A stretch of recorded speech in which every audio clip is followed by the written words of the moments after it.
संतोषी माता को संतोष की देवी कहा जाता है। वे भगवान गणेश की पुत्री हैं।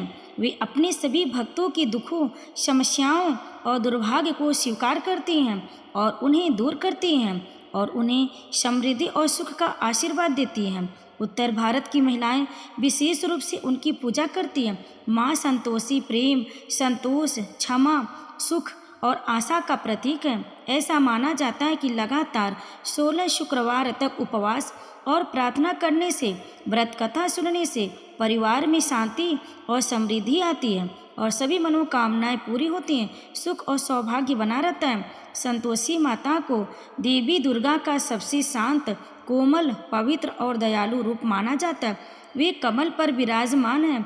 वे इस बात का प्रतीक हैं कि स्वार्थ, क्रूरता और भ्रष्टाचार से भरे इस संसार में भी संतोष की देवी अपने भक्तों के हृदय में विद्यमान है।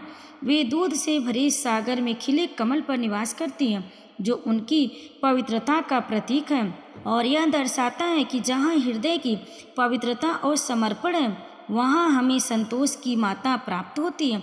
जैसा कि एक आम कहावत है कि अगर हम मीठी चीज़ें खाएंगे तो हमारे शब्द चीनी के समान मीठे हो जाएंगे, उसी तरह माँ संतोषी सभी खट्टी चीज़ों से परहेज करती हैं और अपने भक्तों को यह प्रतीक देती हैं कि खट्टी चीज़ों से बचकर जो कि गलत कार्य हैं, वे अपने दिल में पूर्णता, पवित्रता, खुशी और संतुष्टि प्राप्त कर सकते हैं। माँ संतोषी न केवल पवित्रता और शांति प्रदान करती हैं, बल्कि अपने बाएं हाथ में तलवार और दाएं हाथ में त्रिशूल धारण करके अपने सभी भक्तों को बुरी शक्तियों से बचाती हैं। मान्यताओं के अनुसार वे 4 हाथों वाली देवी हैं, जिनमें से केवल 2 हाथ ही भक्तों को दिखाई देते और तलवार और त्रिशूल जैसे हथियारों से युक्त अन्य 2 हाथ केवल उन लोगों के लिए हैं जो सत्य और अच्छाई के मार्ग में बाधा उत्पन्न करते हैं। संतोषी माँ सबसे सुंदर और प्रिय देवी हैं, जो हमेशा अपने भक्तों को आशीर्वाद के लिए तत्पर रहती हैं। उनकी प्रतिमा को देखकर सभी भक्त अपनी समस्याओं को भूल जाते हैं और उनकी सुंदरता और शांति में लीन हो जाते हैं। माँ संतोषी की पूजा शुक्रवार को की जाती है। ऐसी मान्यता है कि 16 लगातार व्रत रख कर और खट्टे खाद्य पदार्थों से परहेज करके संतोषी माता की पूजा करने से सभी मनोकामनाएं पूरी होती हैं। शुक्रवार की सुबह सिर धोकर साफ पूजा स्थल पर संतोषी माता की तस्वीर रखें और एक छोटा कलश रखें। संतोषी माता की तस्वीर को फूलों से सजाएं। फिर प्रसाद के रूप में आप भीगे हुए चने और गुड़ का टुकड़ा और केले रखें। देवी के सामने दिया जलाएं, मंत्रों का जाप करें, कथा का श्रवण करें, फिर देवी की आरती उतारें और प्रसाद ग्रहण करें। आप पूरे दिन उपवास रख सकते हैं या दिन में केवल एक बार रात के समय भोजन कर सकते हैं। पूजा के दिन खट्टी चीज़ें खाने की मनाही होती है। आपको यह कार्य 16 सप्ताह तक हर रविवार को करना होगा और 16 सप्ताह पूरा होने के बाद आपको उद्यापन करना होगा, यानी आपको बच्चों को भोजन कराना होगा। याद रखें कि उन्हें कोई खट्टी चीज़ न खिलाएं और न ही कोई नगद राशि दें, पैसा दें, क्योंकि वे नगद राशि का उपयोग खट्टी चीज़ खरीदने के लिए कर सकते हैं। तो आप इस दिन विधि विधान से व्रत धारण करें तो आपकी सभी मनोकामनाएं पूरी होगी। तो भक्तों, आइए सुनते हैं संतोषी माता की व्रत कथा। एक बूढ़ी औरत थी, उसके 7 बेटे थे। उनमें से 6 मेहनती थे और एक आलसी था और काम नहीं करता था। बूढ़ी औरत खाना बनाती और 6 बेटों को खिलाती। जो कुछ बच जाता तो वह 7वें बेटे को दे देती। छोटा बेटा भोला था और उसे इस बात का पता नहीं था। एक दिन उसने अपनी पत्नी से कहा, देखो मेरी माँ मुझसे कितना प्यार करती है। पत्नी बोली, क्यों नहीं, वह तो सबका बचा हुआ खाना खाने को देती है। उसने कहा, क्या ऐसा कैसे हो सकता है? जब तक मैं अपनी आँखों से न देख लूँ तब तक मुझे तुम्हारी बात पर विश्वास नहीं होगा। पत्नी हंसी और बोली, जब तुम खुद देख लोगे तब विश्वास करोगे। कुछ दिन बाद घर में उत्सव मनाया गया। 7 प्रकार के पकवान और लड्डू बनाए गए। सच्चाई जानने के लिए उसने सिर दर्द का बहाना बनाया और रसोई में जाकर लेट गया। अपना चेहरा एक पतले कपड़े से ढक लिया और उसी के पीछे से सब कुछ देखता रहा। 6 भाई भोजन के लिए रसोई में आए। उसने देखा कि उसकी माँ ने उनके लिए सुंदर आसन लगाए थे और उन्हें 7 प्रकार के पकवान परोसे थे। वह उन्हें बड़ी प्यार से खाना परोस रही थी। वह देखता रहा। 6 भाइयों ने खाना खाया और उठ गए। माँ ने उनकी थालियों में से बचा हुआ खाना उठाया और लड्डुओं के टुकड़ों में से एक लड्डू बनाया।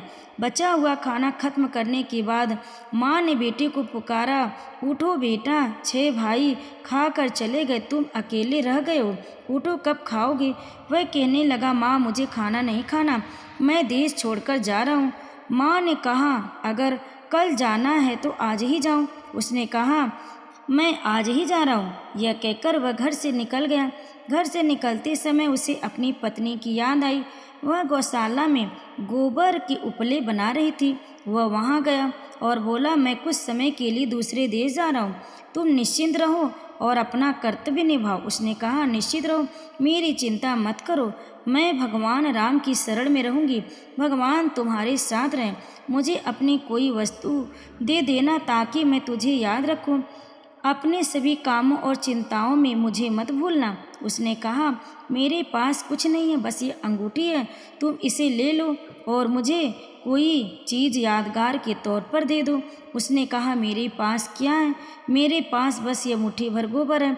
इतना कहकर उसने अपने गोबर से भरी हथेलियों का निशान उसकी पीठ पर बना दिया और वह चल गया। इस प्रकार चलते चलते वह एक दूर देश में पहुंच गया। उसे एक व्यापारी की दुकान मिली। वहां जाकर उसने कहा, भाई मुझे अपना नौकर रख लीजिए। व्यापारी को नौकर की ज़रूरत थी, इसलिए उसने उसे रुकने के लिए कहा। लड़के ने पूछा, वेतन कितना देंगे? व्यापारी ने उत्तर दिया, तुम्हारा काम देखने के बाद ही तुम्हें वेतन दिया जाएगा। उसे व्यापारी से नौकरी मिल गई। वह सवेरे 7 बजे से दोपहर 2 बजे तक काम करता था। कुछ दिनों में उसने लेन देन, हिसाब किताब, ग्राहकों को सामान बेचना, सारा काम करने लगा।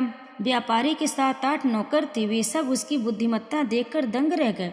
व्यापारी ने उसकी कार्यकुशलता देखकर 3 महीने के भीतर ही उसे अपना साझेदार बना लिया और मुनाफे में 50% हिस्सेदारी कर दी। 12 वर्षों में ही वह एक प्रसिद्ध व्यापारी बन गया और मालिक ने सारा काम उसके कंधे पर सौंप कर देश से बाहर चला गया। अब बहू के साथ क्या हुआ, कृपया ध्यान से सुनिए। सास ससुर उसे बहुत परेशान करने लगे। घर का सारा बोझ उस पर डाल दिया गया और उसे जंगल में लकड़ी लेने भी भेजा जाता था। इस दौरान जिन अनाज से रोटियां बनाई जाती थी, उसकी भूसी निकाल कर रोटी बनाई जाती थी और टूटे हुए नारियल के खोल में उसका पानी रखा जाता था। इस तरह दिन बीतते गए। एक दिन जब वह लकड़ी लेने जा रही थी तो रास्ते में उसे कई महिलाएं संतोषी माता की व्रत कर रही थीं। वह वहीं खड़ी होकर उनसे कहानी सुनने लगी। फिर उनसे पूछी, बहन, तुम किस देवी के लिए यह व्रत कर रही हो और इस व्रत से तुम्हें क्या फल मिलता है? इस व्रत के नियम क्या हैं? यदि तुम मुझे इस व्रत की विधि समझाकर कहोगी तो मैं तुम्हारी बहुत आभारी रहूंगी। तब एक स्त्री ने उससे कहा, सुनो, यह संतोषी माता का व्रत है। इस विपत्ति में गरीबी दूर होती है, धन की प्राप्ति होती है, सभी चिंताएं दूर होती हैं। यदि घर में सुख है तो मन प्रसन्न और शांत रहता है। बाँझ स्त्री को संतान प्राप्ति होती है। पति बाहर गया हो तो वह तुरंत लौट आता है। अविवाहित कन्याओं को अपनी पसंद का वर मिलता है। लंबे समय से चल रहे न्यायालयी मामले शीघ्र ही सुलझ जाते हैं। यदि घर में कलह है तो शांति और सुख आता है। घर में समृद्धि आती है, धन और भूमि की प्राप्ति होती है, रोग दूर होते हैं और इस प्रकार तुम्हारे मन में जो भी कामना हो, संतोषी माता के आशीर्वाद से वह पूरी होती है, इसमें कोई संदेह नहीं है। फिर उसने पूछना शुरू किया, यह व्रत कैसे रखा जाता है? क्या आप मुझे समझा सकती हैं? मैं आपकी बहुत आभारी रहूँगी। महिला ने समझाना शुरू किया, 1/4 आना गुड़ और चने खरीद ले। पूरे समय में हमारे पास आना होते थे और 16 आना 1 रुपये बनते हैं। अगर आप चाहें तो अपनी क्षमता के अनुसार 5/4 आना या 1 रुपये चौथाई तक रुपये तक खरीद सकती हैं। बिना किसी संकोच के अपनी श्रद्धा और प्रेम के अनुसार खरीदें। 1/4 पैसे से लेकर 5/4 आना तक अपनी शक्ति और भक्ति के अनुसार खरीदें। हर शुक्रवार को व्रत रखें, भोजन न करें और यह कहानी सुने या पढ़ें। व्रत में कोई विराम न लें। नियम का पालन लगातार करें और व्रत रखें। अगर कोई कहानी सुनने को तैयार न हो तो घी का दीपक जलाएं या अपने सामने पानी का पात्र रखें और कहानी पढ़ें। लेकिन ध्यान रखें कि नियम न टूटे। नियमों का पालन करते हुए और व्रत रखते हुए तब तक जारी रखें जब तक आपकी इच्छा पूरी न हो जाए। मनोकामना पूरी होने पर उद्यापन अंतिम दिन करें। 3 महीने के भीतर माता मनोकामना पूरी करती हैं। यदि इस बीच ज्योतिष रूप से भाग्य अनुकूल न हो तब भी माता मनोकामना पूरी करती हैं। मनोकामना पूरी होने पर ही उद्यापन करना चाहिए, बीच में नहीं। उद्यापन के दिन 2.5 किलो पिसे हुए काजू, खीर और चने की कढ़ी बनानी चाहिए। इस में भोजन में 8 लड़कों को खिलाना चाहिए। जहाँ तक संभव हो लड़के निकट परिवार के सदस्यों जैसे बड़े छोटे साले या बेटे, रिश्तेदार या परिवार के अन्य सदस्य। यदि वे उपलब्ध न हो तो आप अन्य रिश्तेदारों या पड़ोसी के बेटे को आमंत्रित कर सकते हैं।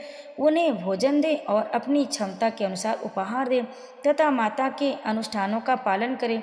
उस दिन घर में किसी को भी खट्टी चीज़ें नहीं खानी चाहिए। यह सुनकर बुढ़िया की बहू चल दी। रास्ते में उसने इकट्ठा की हुई लकड़ियाँ बेच दी और उन पैसों से गुड़ और चने खरीदे और माता के व्रत की तैयारी करने लगी। चलते चलते उसे एक मंदिर दिखाई दिया और उसने पूछना शुरू किया, यह मंदिर किसका है? सबने कहा, यह संतोषी माता का मंदिर है। यह सुनकर वह मंदिर में गई और माता के चरणों में गिर पड़ी। वह बड़ी दुखी मन से प्रार्थना करने लगी, माँ, मैं अज्ञानी स्त्री हूँ, मुझे इस व्रत के नियम पता नहीं है, मैं बहुत दुखी हूँ। हे माँ जगत की देवी, कृपया मेरा दुख दूर करो, मैं आपकी शरण में आई हूँ। माँ को दया आ गई। एक शुक्रवार बीत गया और अगले शुक्रवार को कोई उनके पति का पत्र लेकर आया और तीसरे शुक्रवार को उन्हें उनके द्वारा भेजा गया पैसा मिल गया। यह देखकर बड़ी देवर और उनकी पत्नी मुंह बनाया, इतने दिनों में इतना पैसा आ गया, इसमें बड़ी बात क्या है? लड़के उन्हें चिढ़ाने लगे। पैसा आने लगा, अब काकी भाई की पत्नी की इज्जत बढ़ जाएगी। पत्र आता है, पैसा आता है तो हम सबके लिए अच्छा है। आंखों में आंसू भरकर ऐसा कहते हुए वह संतोषी माता के मंदिर गई और मातेश्वरी देवी माँ के चरणों में गिर कर रोने लगी। माँ, मैंने कब पैसे मांगे? पैसे से मेरा क्या काम है? मेरा काम तो बस अपने पति के साथ है। मैंने अपने पति को फिर से देखने और उनकी सेवा करने की प्रार्थना की है। तब माता जी प्रसन्न होकर बोली, बेटी जाओ, तुम्हारा पति आएगा। यह सुनकर वह प्रसन्न हुई और घर लौटकर अपना काम करने लगी। अब माता संतोषी सोचने लगी, मैंने भोली भाली स्त्री से यह कहा है, पर उसका पति आएगा कहाँ से? वह तो इसे सपने में भी याद नहीं करता है। मुझे उसके पास जाकर उसे याद दिलाना पड़ेगा। इस प्रकार माता जी उस बुढ़िया के पुत्र के सपने में गईं और कहने लगी, धनवान पुत्र, क्या तुम सो रहे हो या जाग रहे हो? उसने उत्तर दिया, माँ, मैं न सो रहा हूँ न जाग रहा हूँ, कृपया बताइए आप मुझे क्या सिखाना चाहती हैं? माँ ने पूछा, क्या तुम्हारा परिवार है, हाँ या नहीं? उसने उत्तर दिया, हाँ, मेरे पास सब है, माता पिता पत्नी सब कुछ है, माँ है।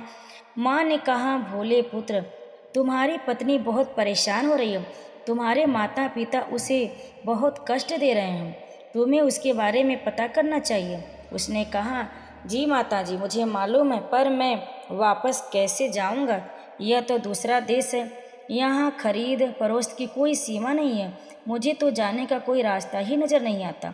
माता जी कहने लगी, सुनो, सुबह स्नान करने के बाद संतोषी माता का नाम लो, घी का दीपक जलाओ, फिर दुकान में जाकर बैठो, धीरे धीरे तुम्हारे सारे कर्ज खत्म हो जाएंगे, तुम्हारा सारा सामान बिक जाएगा, शाम तक तुम्हारे पास धन का ढेर लग जाएगा। अब वह सुबह जल्दी उठा और अपने दोस्तों को अपना सारा सपना सुनाया। सबने उससे पूछा, क्या सपने सच होते हैं? एक बूढ़े ने कहा, मेरी बात मानो, सपने की सच्चाई या झूठ पर शक करने की बजाय भगवान के निर्देशों का पालन करो, तुम्हारा क्या नुकसान होता है? अब बूढ़े की बात सुनी। स्नान करने के बाद संतोषी माता से प्रार्थना करो, घी का दीपक जलाओ और दुकान में जाकर बैठो। कुछ ही समय में उसने देखा कि उधार लेने वाले पैसे लौटाने लगे और उधार देने वाले अपना पैसा वापस लेने लगे। लोग शेयर नकद में खरीदने लगे। शाम तक उसने खूब धन इकट्ठा कर लिया। मन ही मन वह माता का नाम लेता रहा और इस चमत्कार को देखता रहा। प्रसन्न होकर उसने गहने, कपड़े और घर ले जाने के लिए अन्य सामान खरीदे। यहाँ का काम पूरा करके वह तुरंत अपने गृह घर नगर के लिए रवाना हो गया। वहाँ पत्नी जंगल से लकड़ी लाने गई थी। लौट कर वह संतोषी माता के मंदिर में विश्राम करने लगी। यह उसका रोज का विश्राम स्थल था। दूर से धूल उड़ती देखकर उसने माता जी से पूछा, हे माता जी, यह धूल क्यों उड़ रही है? माता जी ने उससे कहा, हे पुत्री, तेरा पति आ रहा है। अब लकड़ी के 3 गट्ठे बना ले, एक नदी के किनारे रख दे, एक मंदिर में और तीसरा अपने सिर पर रख ले। लकड़ी का गट्ठा देखकर तेरे पति को भूख लगेगी और वह मंदिर में रुककर कुछ नाश्ता बना लेगा। फिर माता जी के पास जा।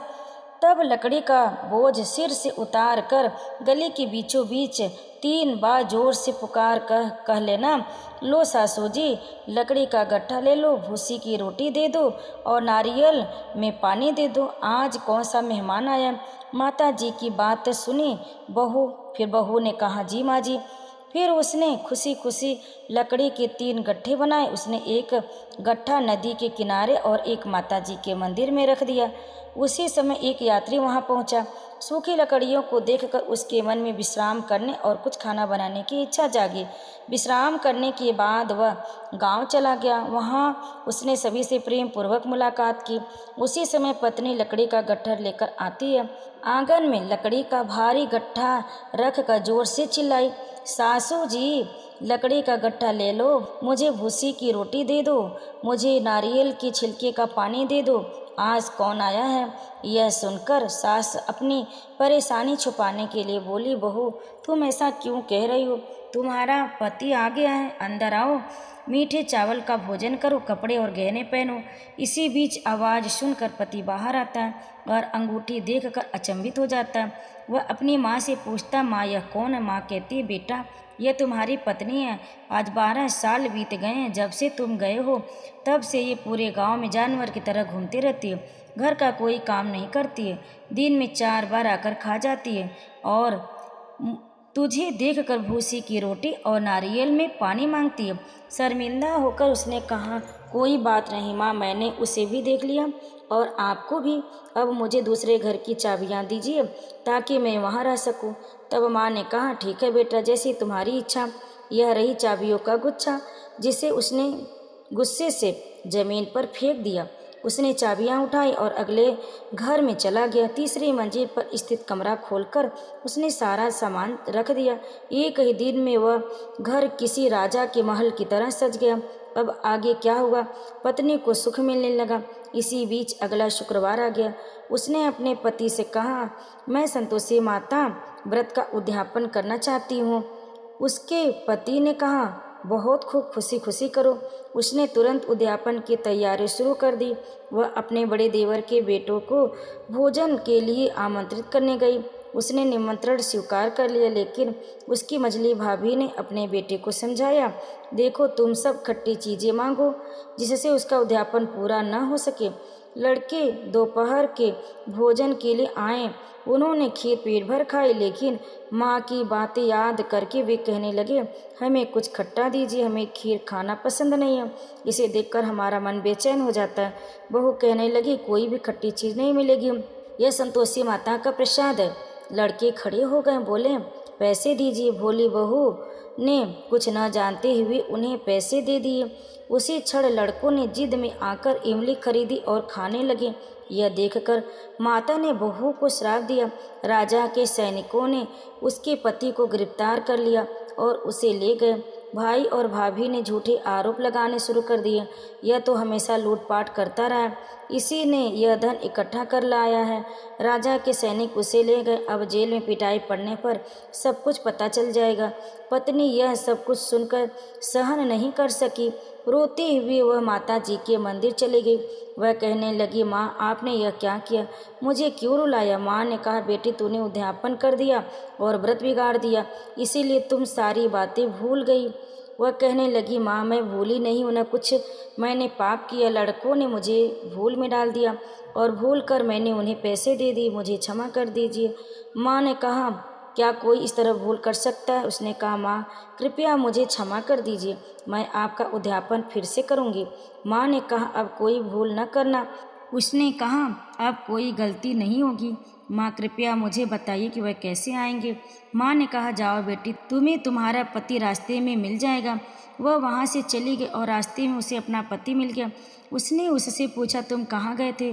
तब उसने कहना शुरू किया, उसने बहुत सा धन कमा लिया था, इसलिए राजा चाहता था कि वह कर अदा करे। वह कर अदा करने के लिए गया था। खुश होकर उसने कहा, अच्छा हुआ, चलो घर चलते हैं। वे घर चले गए। कुछ दिन बाद फिर शुक्रवार आया। उसने अपने पति से कहा, मैं एक बार फिर माता का उद्यापन करना चाहती हूँ। पति ने कहा, करो। वह फिर अपने बड़े देवर के बेटों को आमंत्रित करने गए। भाभी ने उसे ताना मारा और बेटों को सिखाने लगी, तुम सब शुरू में ही सिर्फ खट्टी चीज़ें ही मांगते हो। लड़के कहने लगे, हमें खीर खाना पसंद नहीं है, हमें बेचैनी होती है, हमें कुछ खट्टा खाने को दो। उसने कहा, तुम्हें खट्टी चीज़ नहीं मिलेगी, अगर इच्छा हो तो खा लो। फिर उसने ब्राह्मण के बेटे को बुलाया और उन्हें भोजन कराने लगी। अपनी क्षमता के अनुसार उसने पैसे के बदले एक एक फल उन्हें दे दिया। इससे संतोषी माता प्रसन्न हुई। 9 महीने के बाद माता जी के आशीर्वाद से उसे चंद्रमा के समान एक पुत्र प्राप्त हुआ। अपने पुत्र को लेकर वह माता जी के मंदिर में प्रतिदिन जाती थी। माता जी सोचती कि वह प्रतिदिन आती है, आज क्यों न मैं इसी बहाने उसके घर जाकर उसके दर्शन कर लूं। ऐसा सोचते हुए माता जी ने एक भयानक रूप धारण कर लिया। उन्होंने गुड़ और चने से पतला सा चेहरा बनाया और ऊपर सींग उगा लिए। उस पर मच्छर मंडरा रहे थे। सास ने दहलीज पर पैर रखकर चिल्लाकर कहा, देखो कोई दुष्ट चुड़ैल आ रही है, बच्चों इसे भगाओ नहीं तो किसी को खा जाएगी। बच्चे डर गए और खिड़कियां बंद करने लगे। बहू ने एक छोटे से खिड़की में से देखा, वह खुशी से पागलों जैसी आवाज़ में चिल्ला रही थी, आज मेरी माताजी मेरे घर आई हैं। ऐसा कहते हुए उसने अपने बच्चे को, जिसे वह दूध पिला रही थी, एक तरफ रख दिया। इसी बीच सास को गुस्सा आ गया। उसने कहा, तुम इतनी उत्तेजित क्यों हो रही हो? उसने बच्चे को थप्पड़ मारा। इसी बीच माता जी की आभा चारों ओर फैली हुई और जहाँ देखो लड़के ही लड़के नजर आने लगे। फिर उसने कहा, माँ मैं जो व्रत रख रही थी वे वही संतोषी माता हैं। ऐसा कहते हैं। उसने घर के सभी दरवाजे और खिड़कियां खोल दी। सभी ने माता जी के चरण पकड़ लिए और उनसे प्रार्थना की, हे माता जी, हम मूर्ख हैं, पापी हैं, हमें आपके व्रत के नियम नहीं पता थे। आपका व्रत बिगाड़ कर हमने बहुत बड़ी गलती की। हे जगत माता, हमारी गलती क्षमा कर दीजिए। इस तरह माता प्रसन्न हो गई। जिस प्रकार से माता ने बहू की मनोकामना पूर्ण की, उसी तरह से सबकी मनोकामना पूर्ण करे। तो प्रेम से बोले संतोषी माता की जय। भक्तों, संतोषी माता की यह कथा यहीं पर समाप्त हुई। इस कथा को अंत तक श्रवण करने के लिए आप सभी भक्तों, माताओं और बहनों का बहुत बहुत धन्यवाद। अगर आपको हमारी ये कथा पसंद आई तो वीडियो को लाइक ज़रूर करें, शेयर करें, कमेंट में संतोषी माता की जय लिखें और हमारे चैनल दिव्य कथा कहानी को सब्सक्राइब ज़रूर कर लें। प्रेम से बोलिए संतोषी माता की जय।